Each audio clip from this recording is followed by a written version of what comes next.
non-alcoholic craft beer is a fairly familiar concept these days, Taplines listeners, but it wasn't always that way. After all, alcoholic craft beer only really hit its stride about a decade and a half ago, as indie sleaze gave way to the stomp, clap, mason jar aesthetic, and mainstream Gen X and millennial drinkers developed a taste for full-flavored alternatives to light adjunct lagers. The segment was still booming through much of the 2010s, unlike it is now in the early 2020s, and craft brewers are making good and sometimes great money making lagers and ales at all sorts of ABVs. Why would they bother making them with no functional ABV whatsoever? Who would even drink them? Of course, a few years later, it seemed self-evident that there was latent demand in the American drinking public for a non-alcoholic version of the IPAs, stouts, and so forth that had grown ubiquitous on supermarket shelves. But when Bill Shufelt and John Walker first put their heads together in a warehouse in Stratford, Connecticut in late 2017 to begin fine-tuning the product, process, and branding on a project that would become Athletic Brewing Company, that was anything but clear. Athletic wasn't the first non-alcoholic beer brand, not by a long shot, but it was the first to successfully cross the flavors and aesthetics of the craft segment consistently and at scale.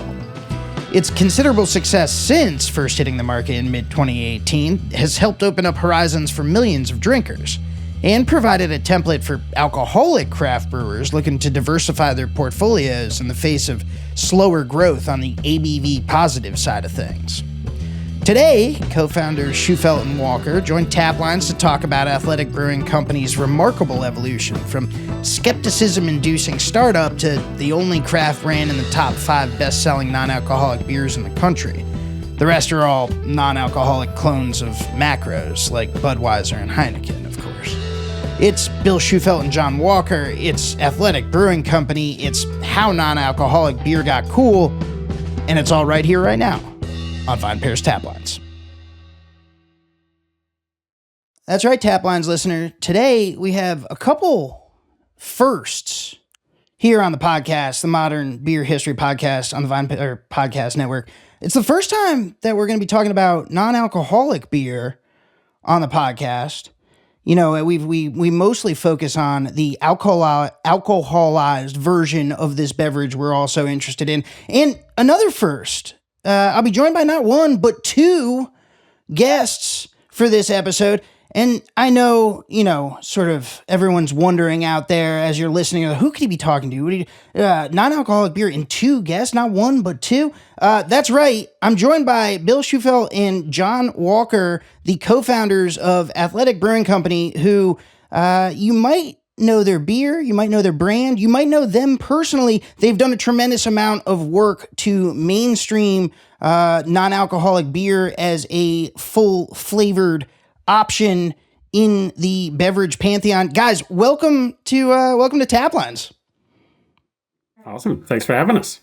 Thanks, Dave. Really excited to be here. Appreciate all your support and VinePair's support over the years. Well, we're glad to have you. We're going to be doing a trip down memory lane. As you know, on Taplines, we look at different moments in modern beer history. We focus on post-prohibition stuff because listeners don't care about what happened pre-prohibition. It was a dark time. We came out the other end, and the beer industry, you know, sort of continued apace. We're today going to be looking, us 3, at a relatively recent development in American beer history that makes it no less historic, by the way. But it's the rise of, you know, craft non-alcoholic beer. And I think, you know, with the there is a segment that's, you know, sort of formed, and I think Athletic Brewing Company has done a tremendous amount of work, as I mentioned just a moment ago, to help form that segment, to help create sort of what the American drinking public thinks of now as non-alcoholic craft beer.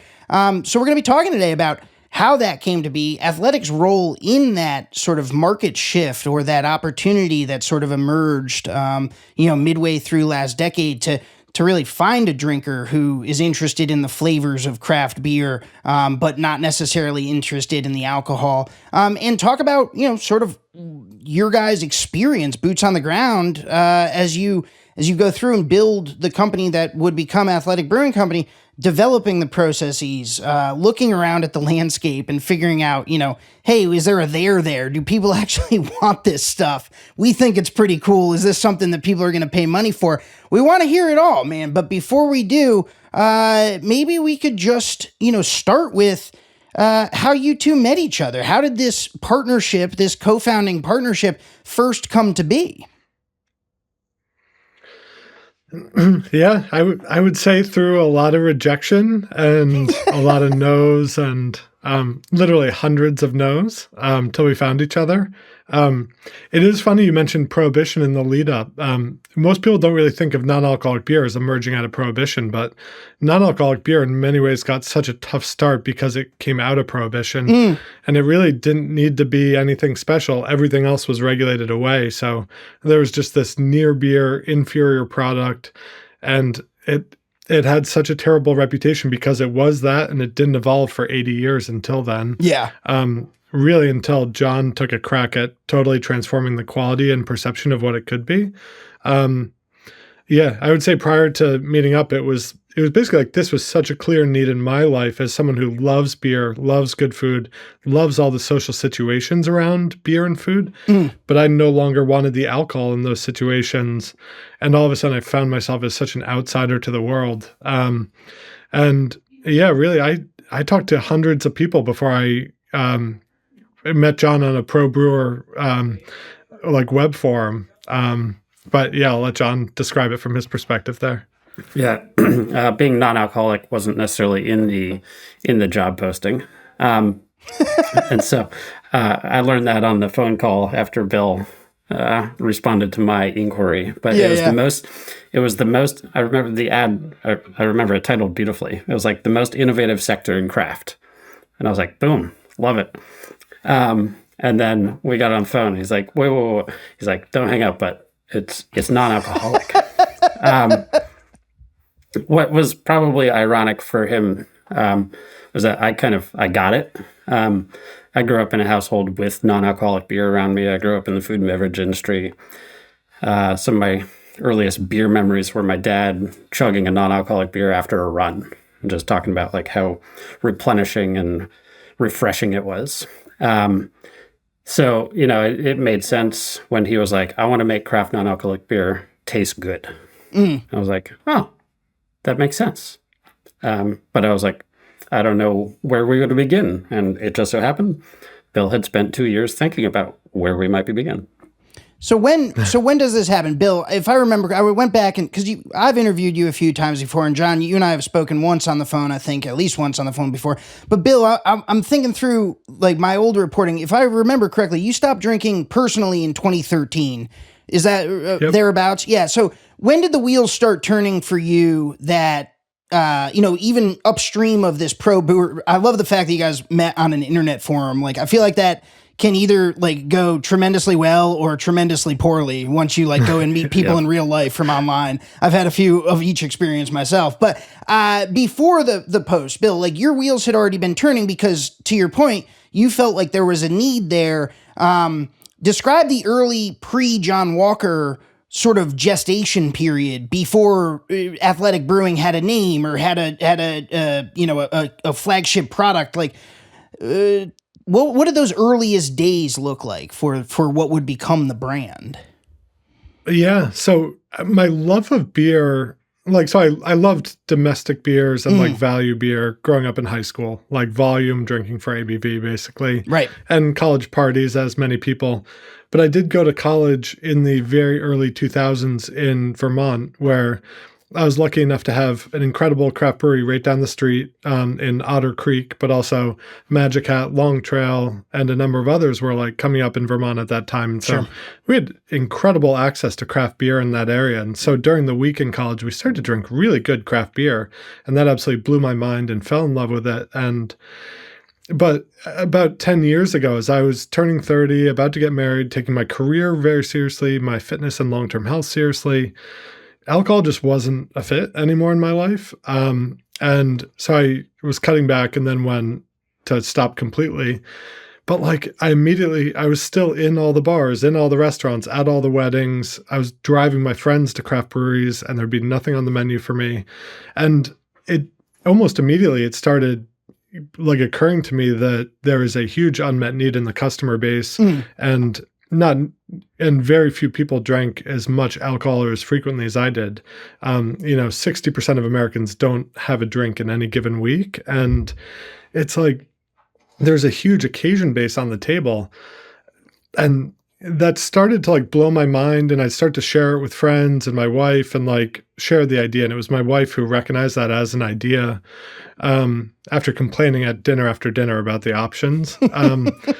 But yeah, so it was about 9 years ago, in the end of December 2014, that my wife like actually pointed out the idea to me in what I was saying. And then I did 2 years of research on the idea, reading every brewing textbook I could get my hands on, joining every guild like the BA that I could, just start to educate myself on the sector. And I had never brewed a batch of beer before I resigned from my job on January 1st, 2017.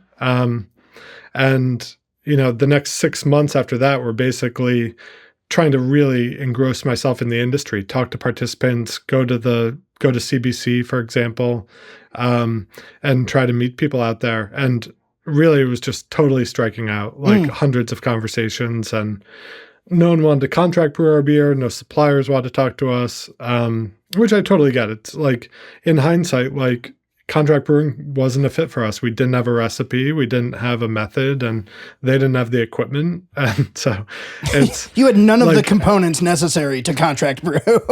Yeah, at the end of the day. So probably saved me and John a fair amount of time by not taking our phone calls on that. But yeah, once John teamed up, I basically flew down to meet him in person as quickly as I could at that point, and we kind of hit it off from there. Where, refresh my memory, or for the listeners that don't know, John, you were in the Southwest at that point, right? New Mexico, maybe? Yeah, I was living in Santa Fe, New Mexico, and I was brewing beer at Second Street Brewery. Okay. There. And alcoholic beer, obviously, and you'd been brewing, in the traditional craft, well, at that point, what was traditional for craft, right? Just the normal alcoholic mode. So you answer this pro brewer forum post, you get on the phone, this guy named Bill Shufelt's on the other end. He lets you know, hey, we're going to be talking about non-alcoholic beer. You had some personal experience, like you mentioned, your father maybe was tapped into this idea of non-alcoholic beer as, a nourishing, replenishing beverage. Do you remember what the brand was, or what the popular brands were when you were growing up? For some listeners who don't remember the dark ages of non-alcoholic craft beer, O'Doul's is the one that comes to mind for everyone, but there were a handful on the shelf, right, back then? Yeah, there were. Yeah, I remember O'Doul's growing up. That was usually the one that was around. But there are a couple of, I think, colors come to mind more than brands. It was like there was a brown bottle, there was a green bottle, and it was always like a blue. There's a blue label too, right? Caliber, I think, was blue. Yeah. So there were a few that were kind of like in the ether, more or less, and you can always find them. Bill, you have one of, I think, the most enviable sound bites in all of the beer media. You've come up with a really good way to describe it, and it makes it into basically every piece of coverage that Athletic has ever gotten. I've noticed over the years, penalty box beers, which I think is such a clever way to describe them, right? Like, you wind up, drinking this brand, the O'Doul's or the Caliber or whatever the brand is, and you're kind of at a you're not having fun at the party, or you're marked as the guy who's taking a break from the party, which I always thought was such a clever way to describe the landscape of non-alcoholic beer at this time. So that's where you guys are coming from. You start talking, you're developing the idea for Athletic Brewing. You now formed a partnership. Where does it go from there? How does this progress into, an actual company? We immediately start home brewing on Gatorade jugs. It's, John, credit to the leap. I quit a job, but I stayed local. I didn't have a family.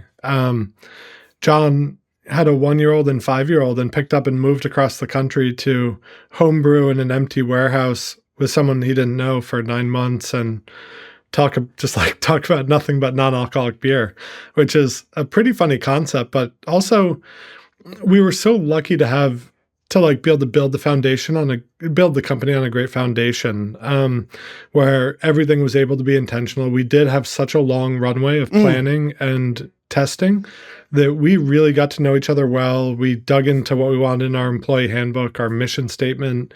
We built all our OSHA manuals and things like that. Like a lot of foundational things that are very often left behind in businesses that just launch MVPs and get out the door. And we spent a lot of time talking about what we wanted the long-term vision of the company to be. And so I feel very fortunate to that time in getting to know John so well, because basically since then I've been running the outside world of the company. John's been running the production facilities and all the quality. And we've had really good kind of split of responsibilities in the company, but we've been off and running in different directions most of the company's history. And so having that foundational time to really get to know each other, I think was pretty formative. Yeah.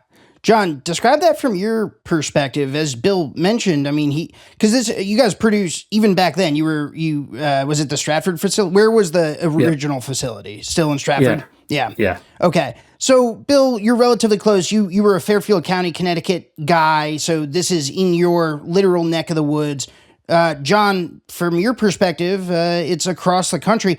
Tell us what that looked like for you. I mean, on a personal level, that's just incredibly disruptive. We're talking about a disruptive company here, but we're also talking about, at the very beginning, you're disrupting your life to be a part of that company. What was that like, man? It was, well, there was some comfort there. So I grew up in Connecticut, and my whole family was up here, which was definitely appealing. Sorry, I get sidetracked. I'm looking at the 5-gallon things that Bill and I were brewing on. There's a 900-barrel tank rolling down the street right now. A little bit of an upgrade. We are putting in 20 enormous fermenters this month to be online for next summer. Yeah. Wow. So, yeah, I mean, I wanted to come back to this area, and then Bill's concept was honestly intriguing and really, it captured everything about the beer industry that I really liked. It was scientific, it was hands-on, it was creative, it was culinary, it was very inviting and warming and welcoming. And, I thought to be able to make it all of those things for more people and to bring new products, like truly innovative new products into the category was really exciting. And, Bill's thesis early on was like, we're going to make this our own way. It's going to be unique, it's going to taste great, and we're not going to ship anything until it's, polished and ready to go. And so all of those things lined up really well with me and what I wanted as an individual, as a creative, person who was in brewing. And so those things were really exciting. But yeah, we landed here in September of 2017. Bill had ordered a 3.5-barrel pilot system, had it shipped to the brewery, and the brewery, it was a warehouse with tires in it. And it's like, you can't just like plug this thing in, right? So I was like, I think we got to take a step back and kind of break this down to fundamentals. And, that's where we have the carboys and the orange jugs and my homemade kettle. And so we just tore down brewing down to the fundamentals, looked at every single ingredient, how to work with it, and what it meant to, how we could use those components to craft a finished non-alcoholic beer. Mm-hmm. That September 2017 is when you get to Connecticut and you start getting hands-on with the product. Bill, you mentioned 9 months of runway. So we would be what? And then July 2018. When does the first product first ship? Yeah, we were, so John and I met in May 2018. And 2017. I would say. Yeah. Oh, 2017, sorry. And pretty much like right from when we first met in person, I'd say like the emails started and like the collaboration started, and John probably was immediately terrified. He was like, oh my goodness, this guy sends 500 emails a day as a living. And it's pretty much been our company culture ever since. Yeah. But it was just so fun to have someone to collaborate with. And I was traveling around looking at brewery sites, looking at equipment, scouting what the eventual 20 barrel system would look like. And so when John landed in Connecticut, basically we were ready to start home brewing and had done some theorizing. We launched commercially May 12th, 2018, but we weren't really ready for production until June of 2018. So it was, the beer started to taste better in December of 2017 after 4 months of intensive trials. And then John moved the homebrew setup to his parents' garage, actually, in Madison. And so he was brewing there, and we were packaging bottles by hand in the garage, and I was taking them all around the state and New England, sharing them with retailers and talking to them. And during that time, we did construction for 3 or 4 months of the brewery with a construction crew. Tanks got delivered in March 2018. So once they were dialed in, John got to scaling up our process on those tanks. And then we were kind of we really wanted to be out for the summer. Yeah. Definitely a most receptive time to not only launch into independence, but also to be able to sample our product pretty effectively for the summer. So we are also probably just putting ourselves on totally unnecessary timelines, to be honest. But that's, I guess, kind of just what we do. Yeah. When you first started doing the research, Bill, even back before you met up with John, you mentioned that you started digging into brewing textbooks. You started going to guilds. You were kind of trying to school yourself up. Had you done any home brewing at that point by yourself, or so you were never producing beer even in small batches until you got John into the warehouse to kind of help you, steer you through that process? Is that right? Right. Yeah. Yeah. It was honestly, totally idiotic that I would resign from my job at that point. I mean, it's intense, man. I think I very could have easily kept the job until John and I were really working. Yeah. I quit. And it's well, you didn't have to, man. You could have just, dialed back on hours a little bit. Yeah.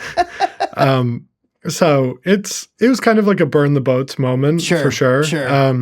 There were all these moments though where someone from the industry would engage, or I remember a team for a large brewing company in Germany at one point engaged, and I was so excited to wake up at 3 a.m. before work and talk to them about what goes into a non-alcoholic brewery, what would it potentially scope to build. And I remember taking it far enough where I got a $32 million quote to build a non-alcoholic brewery. And I was like, oh my goodness, another route.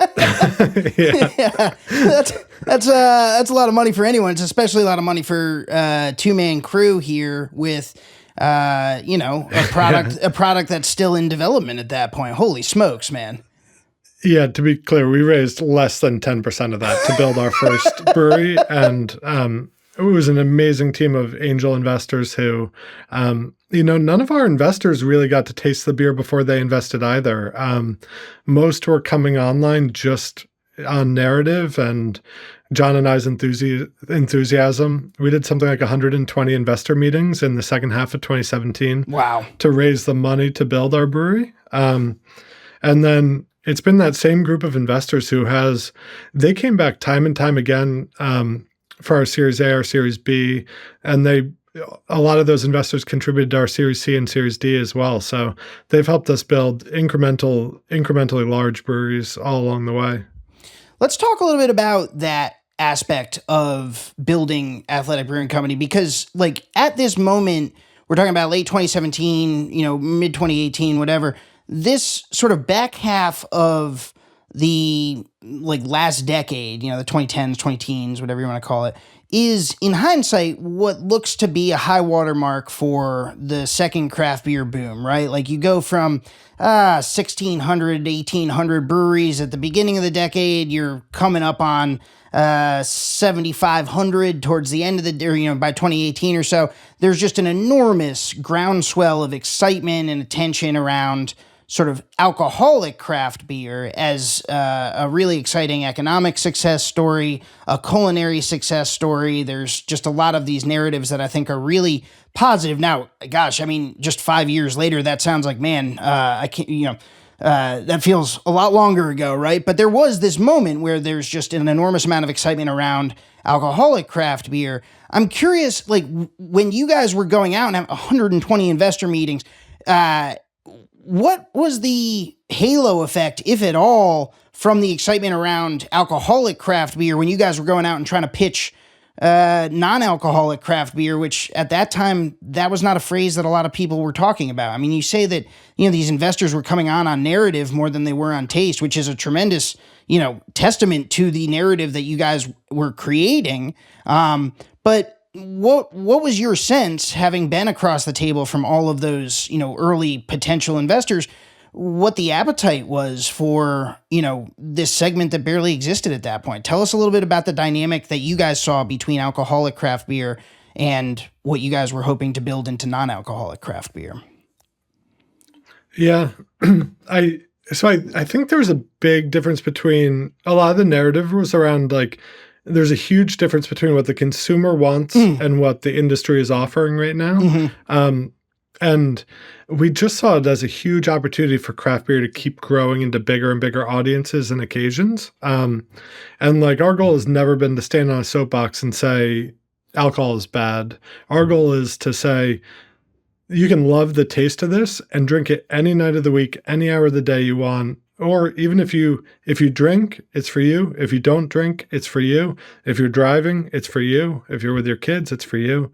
And I had the survey work to back that up. I think it was one of the most powerful parts of our angel investor deck was every survey I ran, you had non-alcoholic beer was 0.3% of the beer category at the time. So basically rounding error to zero. It was not marketed, not consumed or anything.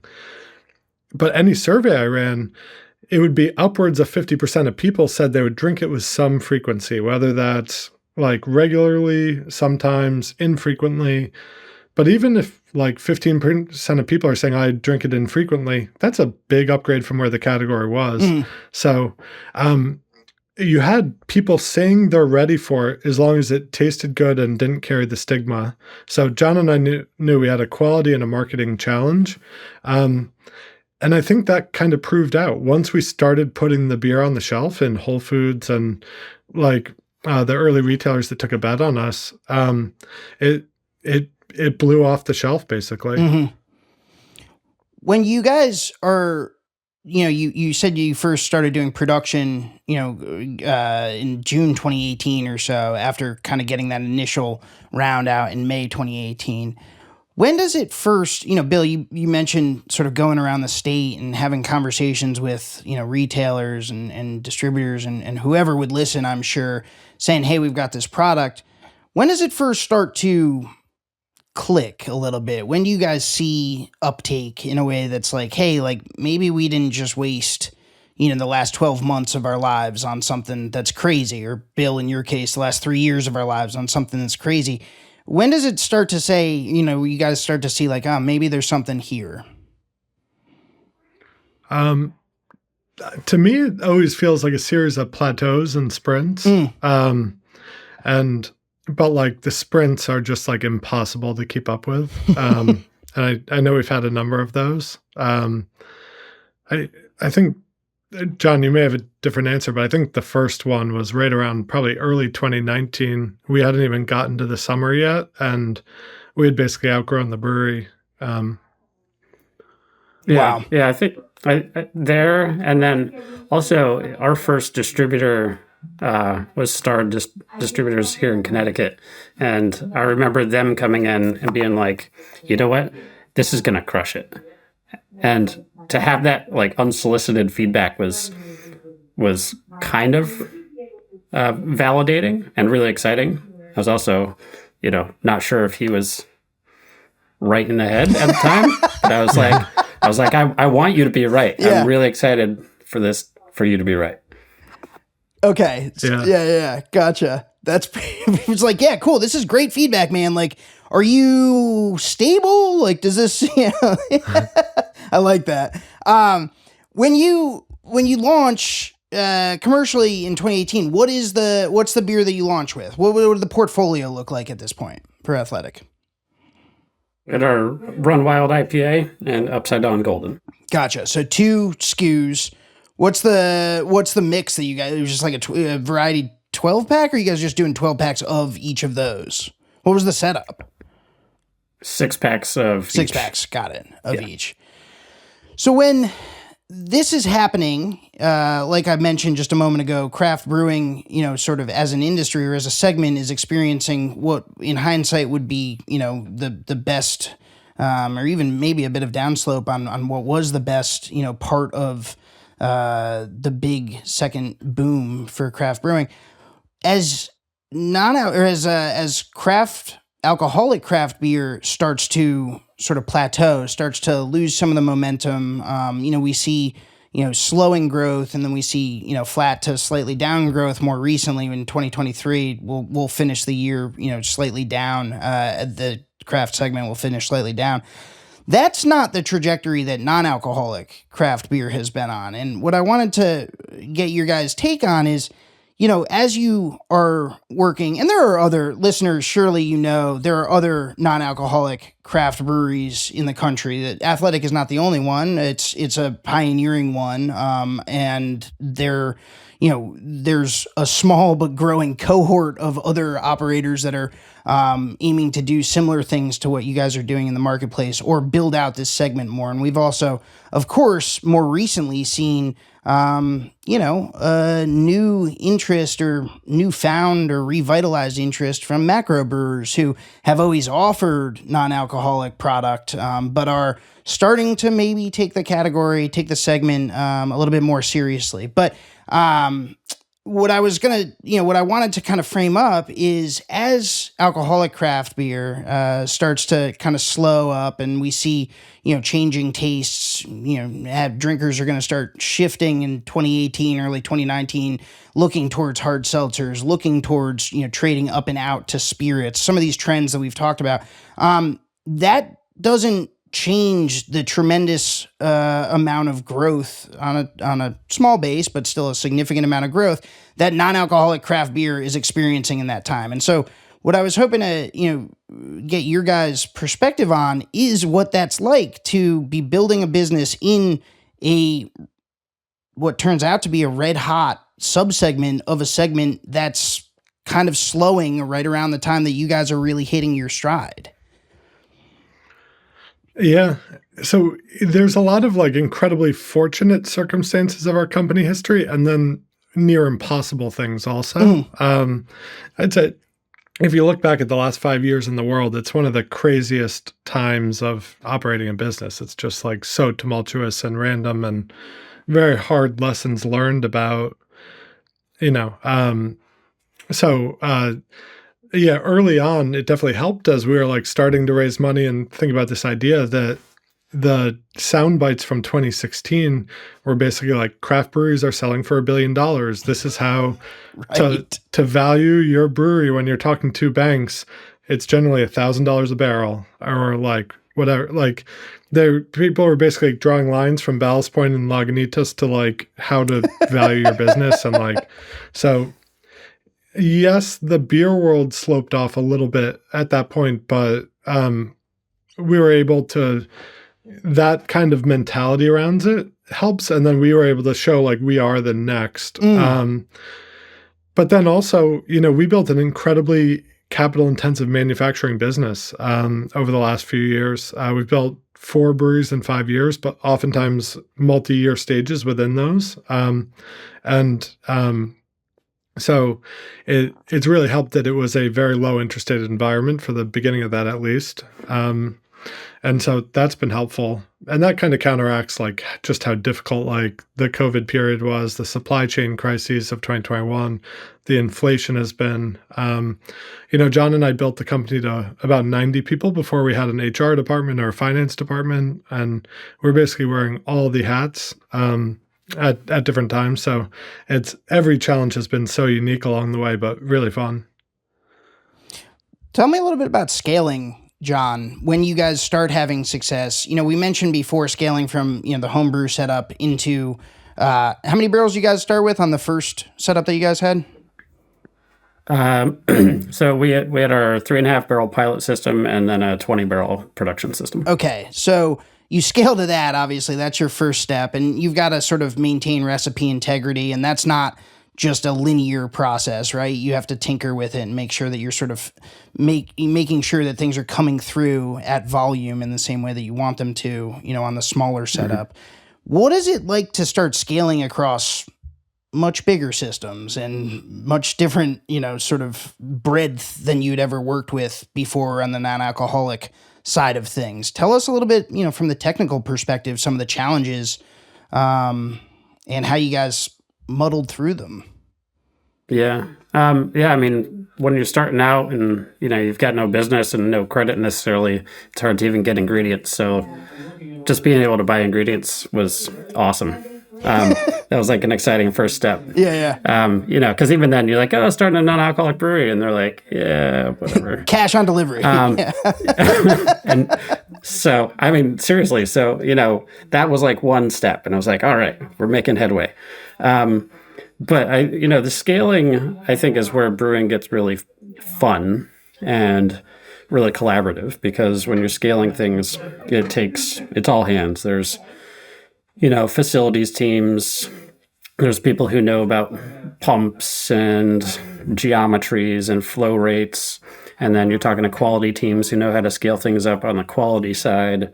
Because, like you said, not everything translates linearly. Especially when you're talking about like kinetics and things like that. And then, I think as far as scaling, where it comes down, like for us, it was all about the team. And I don't want to say it was easy, because nothing that we do or have done has been easy, but all of the amazing people that we have on our team has made it really doable. And we're also, we're not so proud as to say like we don't make mistakes, and we own those mistakes, and when we make them, we get rid of it, learn from it, move on, and continue. And so, we're kind of in an environment of, I guess, continuous improvement. Our whole team operates that way. And so, it's been a challenge, but really exciting all the while. And so, yeah, as you mentioned, we're starting from 5-gallon jugs right behind Bill, and going from nothing to that was really, really challenging and took a couple months. And now we're going from, 20-barrel system to filling 900-barrel tanks. Wow. What about the mistakes? I mean, obviously brewing is an iterative process. You guys, batch after batch, you're tweaking. Take us through one of the early challenges, maybe, as you guys are, 2018, 2019, you've got a real product. People are, enjoying it. It's selling. I'm sure you hit speed bumps. I'm sure you hit sort of walls where you don't know how to troubleshoot. Maybe there aren't as many. In fact, we know there aren't as many, sort of peers in the non-alcoholic segment that you can turn to and say, hey, how did you guys, we've got tainted beer here. We've got too much diacetyl over in this batch, and we just can't fix this problem. Have you guys encountered this before? Hey, how did you sort this out? Right? That's something that we know brewers, large and small, are able to do. They're able to lean on one another, even in a much more competitive environment towards the end of last decade and into this one. One of the things I wanted to understand, and I think our listeners would be interested to understand, is, non-alcoholic beer existed before you guys came along. And yes, there are facilities that were doing it, but there weren't that many colleagues that you could tap to say, hey, like, how did you sort this problem out in a non-alcoholic platform, in a non-alcoholic fluid? Like, tell us a little bit about how that worked, John. Like, it strikes me as maybe a little bit more challenging than just troubleshooting a batch that just wouldn't go, or troubleshooting a recipe that just wasn't stacking up on the alcoholic side of things. There's that added element of just not having a lot of institutional knowledge. Is that accurate? And if so, tell us about that a little bit. Yeah, no, it's very, very accurate. And, I think from a brewing perspective, we've, got all the people in the world to talk to, amazing brewers all over the country that we know. And, we can talk about ingredients and processes and things like that, where non-alcoholic brewing is separate from that, from normal brewing, or alcoholic brewing, is that it's more of a food product than it is a beer. And so there are not that many brewers who are also proficient in things like food safety. And so that was probably one of the larger hurdles that, we had to deal with early on, and we were very proactive. Little applause for, having to deal with this at that time. But Bill and I both went to URI to do a course in PCQI, so we were food safety certified. So understanding those Valentine's Day. You guys went to do a food safety course together on Valentine's Day? Yeah, doesn't everybody? How are either of you still married? It was like a 3-day intensive food safety degree. So I mean, that was probably one of the hardest ones. And then, part of our process, and, we speak to this freely, is that tunnel pasteurization is like the biggest critical, or one of the biggest critical control points for processing non-alcoholic beer, because you can, make sure that finished product in its finished vessel is good for the duration of its life. And there were no books, there were no articles, there was no institutional knowledge about how to do that effectively.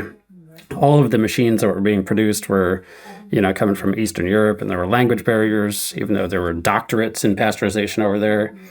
So, there were some struggles there. And then, but, we learned, we read a lot. We wound up working with our first regulator who licensed our facility. Again, this is where it comes back to the amazing teammates.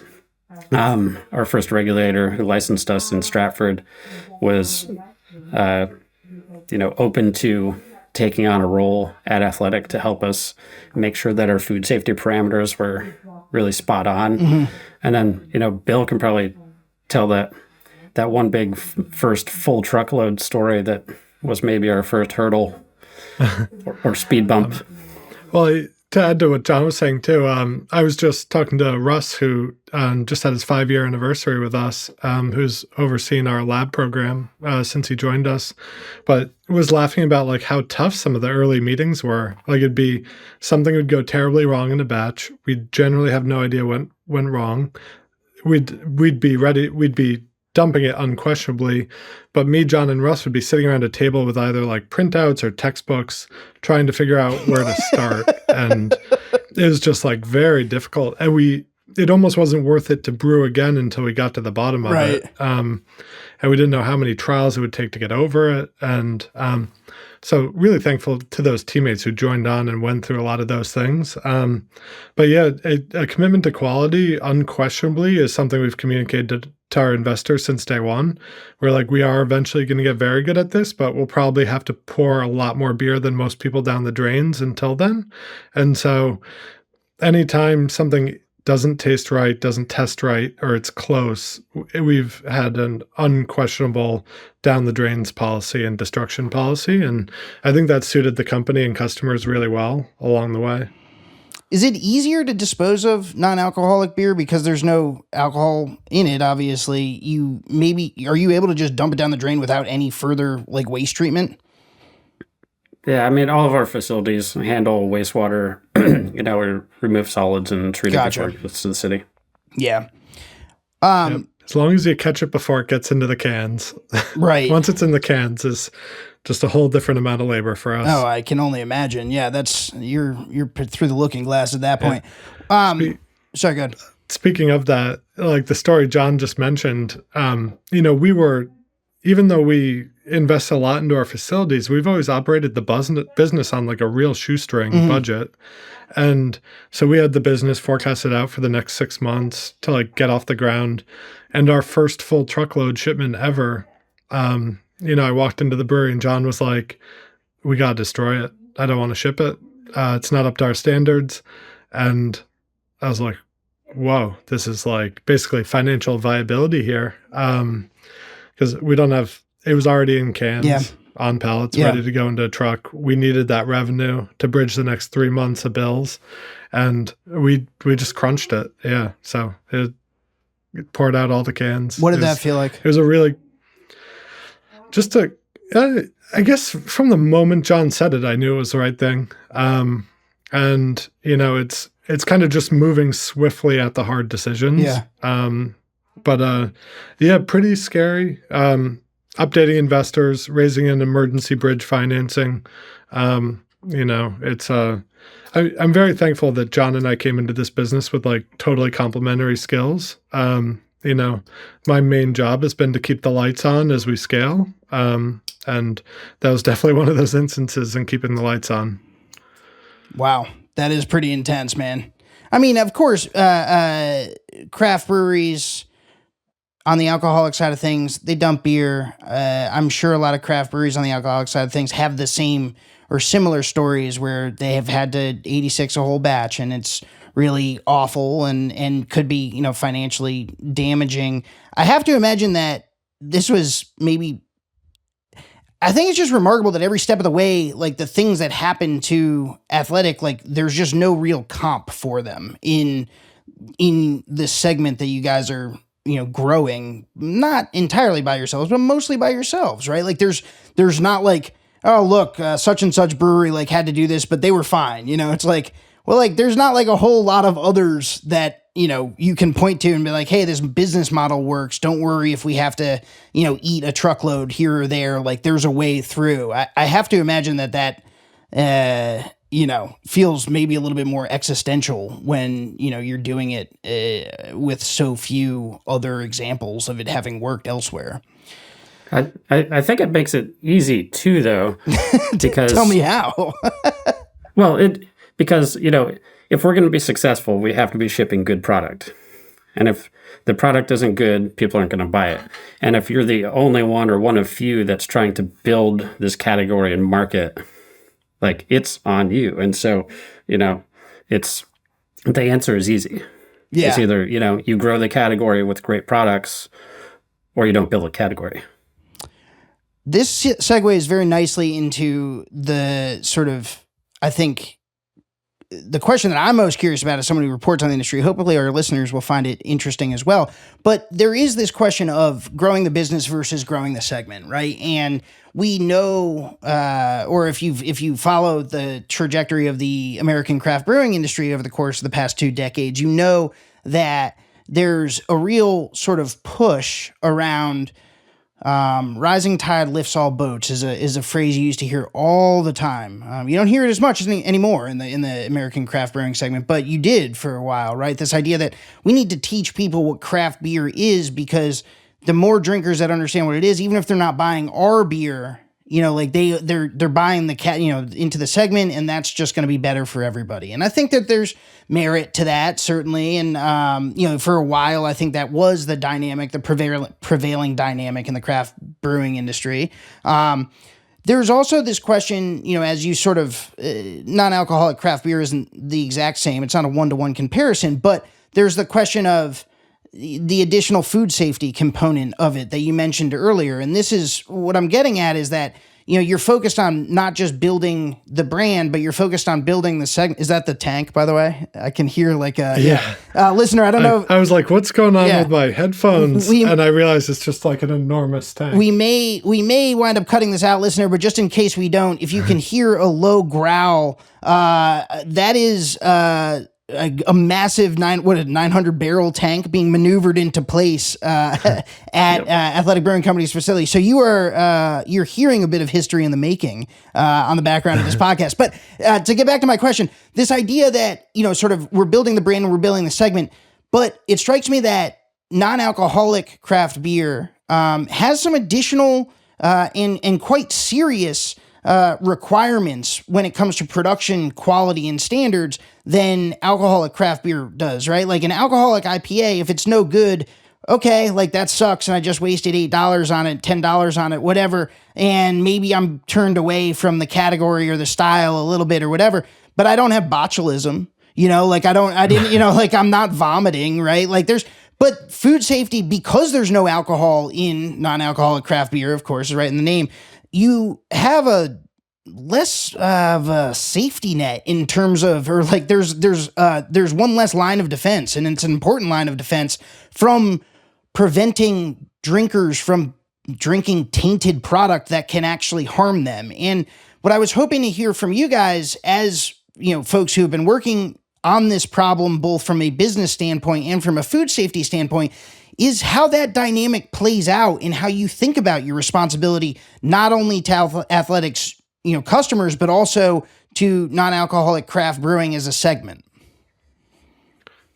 Yeah. I would say John and I have always viewed it as we consider ourselves members of the industry, not only in its current form today, but also like responsible for helping carry the industry forward in the future as well in an exciting way.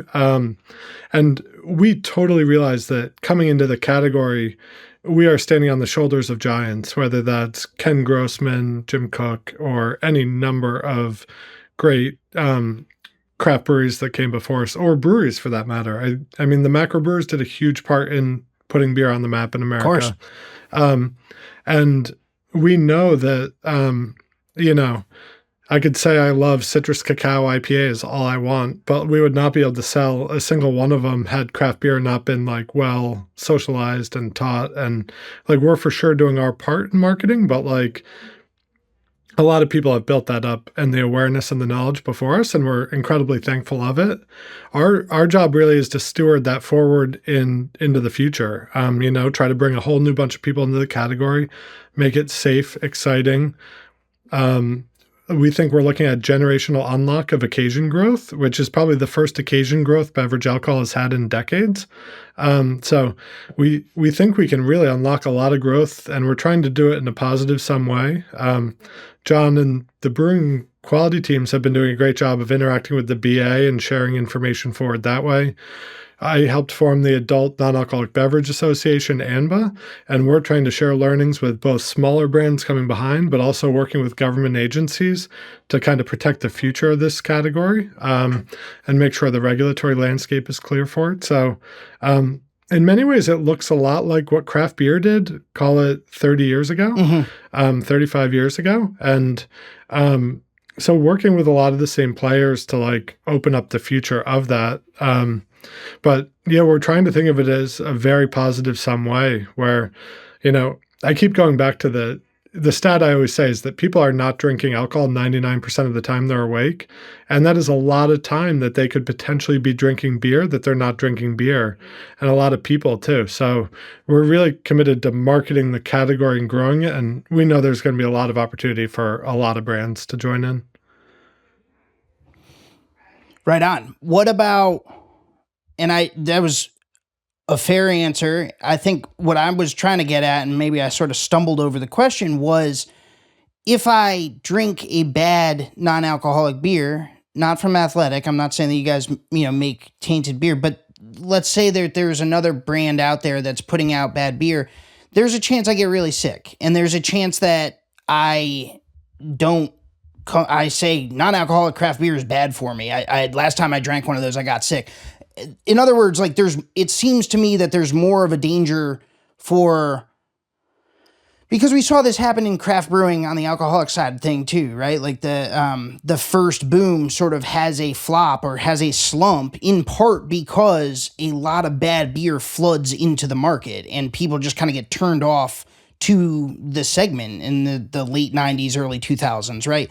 That's bad enough, and it was something that took the industry a little bit of time to sort of retrench and get its bearings, but that's without any of the sort of, like higher order consequences of, potentially having people drink bad product and get seriously ill from it. And it strikes me as something that presents a unique challenge for non-alcoholic brand like Athletic that's done so much to steward the category. As it becomes more popular, as there's growth in this subsegment in a way that there's not really growth in much of the beer industry right now, more players want to be a part of it, and it's challenging to make sure that everyone's adhering to the same quality standards. Do you see what I'm getting at there? Yeah, I honestly, I don't think that's that's an issue unique to beer. That's juice, that's ice cream, that's nuts in a bag, that's any food product that you can get in a grocery store. That if processes aren't followed and compliance isn't maintained, there's risk in anything and everything that you consume, like period. And so that's where, to Bill's point, like the best we can do, because I honestly think, the brewing industry isn't filled with nefarious players. Like, we can go to AMBA, we can work with the BA and help educate brewers. And, if nothing else, I know that the craft brewing community and brewing in general is always receptive to learning. That's what drew me to it in the first place. And so as long as we're out there sharing those things that we can share about food safety and, how to develop a food safety plan, what the resources are in terms of government from the FDA and the TTB I think we'll all be okay. Yeah. Right on. Yeah, no, I don't think there's a lot of nefarious characters in the beer industry. Frankly, as someone who covers the beer industry, sometimes I wish there were more nefarious characters. It's a little bit more fun to write about the occasional villain, but they're fairly hard to come by in this space. So you and I are in agreement there. Guys, you've gone the distance here. We're just coming up on an hour. You have time for one more question before we wrap? Just as sort of a reflection? Yeah, for sure. Great. So, in 2017, you guys start tinkering, you start producing in earnest, in a commercial sense, by summer of 2018, by 2019, that's when I think I first crossed paths with you guys. I wrote a story about you guys when I was still filing, pieces for Thrillist, wrote a story about you guys then. You've only gone on to have more success. I joke, and I mean it in good fun, every 6 months or so, you guys are getting better and better press, and they're doing the athletic story, and it's a hell of a story, and it's a story that we've gone through today. But it's just been a tremendous sort of ride for you to this point. In that time, we've seen, sort of the rise of sort of, wellness and better for you options have really come on strong as dominant trends in, food and beverage generally, and then in beverage alcohol in particular. You guys have benefited from that. You've benefited from the ubiquity of Dry January, which, comes on strong. It comes from the UK and makes its way over here last decade and goes from kind of a little niche thing into a bona fide, sort of event every year, right? Like that's benefited you as well. There's a lot of, you guys have executed, and I don't want to take that away from you, of course.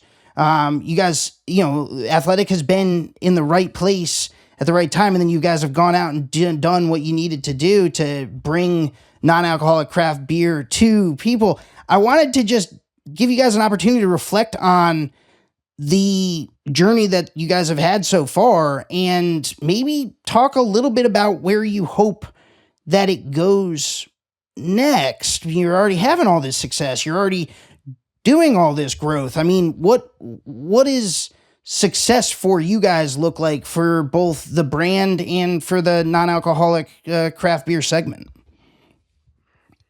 Yeah. That moment you recognize, the article you referenced, Dave, that you first wrote. Yeah. I remember exactly where I was when we talked. I was on the road in California on a sampling trip, and I was like, "This guy gets it," and I was so psyched when that article came out. It was something like behind Athletic Brewing, the brewery finally making non-alcoholic beer cool. Yeah. And when that article hit, it was like, this is exactly what we've been trying to do. Oh, thank you. Very kind. So thank you so much for your support and Vine pairs all along the journey. It's we really appreciate it. And, without people talking about Athletic Brewing and helping us get the awareness, it's a big part of where we've come. In terms of where we're going, we're still doing a lot of the things that have gotten us to this point. We have a team that's working really hard and just doing a lot of the small things over and over every day. You're not going to see us out there buying Super Bowl ads and forgetting that we are a face-to-face brand. I think 3 out of the last 5 weekends I've been sampling at events, which is really just trying to stay in touch with the roots and the customer and not losing touch. But I think we're really just doing what we want to be doing. And while it feels like we've come a long way, really, nobody out there knows who Athletic Brewing is. We have such light distribution, so there's just still so much more to go. And how we measure success it's not hitting an annual plan or some arbitrary revenue milepost or something like that. It's giving our teammates great jobs that they can depend on, great benefits for their family, year after year. It's being good stewards of this industry, loving what we do, challenging each other, having fun what we're doing, but then making sure our beers are the best part of our customers' day every time they drink them.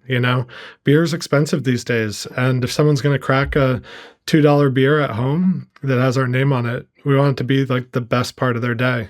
So I think our goals are still genuinely pretty simple, and we're just super lucky to have a great group of teammates around us. Not much to add there. Just that I'm excited to see what the perception is in 10, 15 years when non-alcoholic beer has had a chance to, be in our history for a minute. Yeah. And see how it's perceived in the bars, and, people are drinking it freely. The content of alcohol is irrelevant. And yeah, it'll be an interesting societal change. Do you believe that that's actually something that we're going to see? I mean, obviously it would be great for Athletic and for other brands in the space. Is that something that you guys can really envision? Yes. Well, yeah, when we got going, as you referenced, like there was the brown one and the green one and the blue one. Right.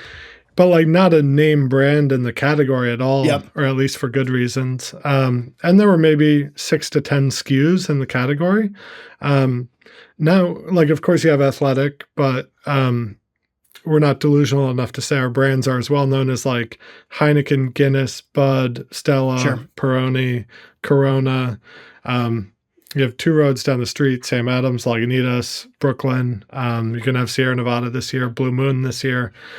Everyone has their flagship in this category now, which is, so now when people open up a menu and look at the list of non-alcoholic beers, they should know exactly what they're getting because they know all the brands. And, we have a generation now who's coming of age who can get as good options, non-alcoholic as alcoholic, for the first time ever too. So it's going to be so interesting to see how it plays out. And we're confident it's going to be more than 1% of beer. We don't know how much more, but it's going to be exciting to see in the next 10 years. And listener, don't forget that we're talking about, when we started this conversation, 0.3% of beer. So 1% may not sound like a lot to you. It would be a tremendous amount to the American beer industry, and of course to Athletic Brewing as a big part of it in the non-alcoholic space. Gentlemen, thank you so much for joining us here on Taplines. It's been a pleasure. Congratulations on the new 900 barrel tanks that you guys are putting in, and all your success. And thanks for taking us down memory lane to learn a little bit about where non-alcoholic craft beer came from in this country. We appreciate it, and you're welcome back anytime. Thanks for all the support. Thank you so much, Dave. Yeah, really appreciate your support. Hell yeah. Taplines is recorded in Richmond, Virginia, and produced by yours truly and Darby Seaside, who, along with the talented Shane Farrick, composed our delightful soundtrack. Just listen to it. I also want to give a quick shout out to the entire VinePair team, and especially co-founders Adam Teeter and Josh Mallon, editor-in-chief Joanna Sherino, managing editor Tim McCurdy, and art director Danielle Grinberg, who designed our lovely Taplines logo. And of course, a big thank you to you, yes, you listener, for spending time with us week in and week out. We literally couldn't do this without you. I'm Dave Infante, and I'll catch you next time.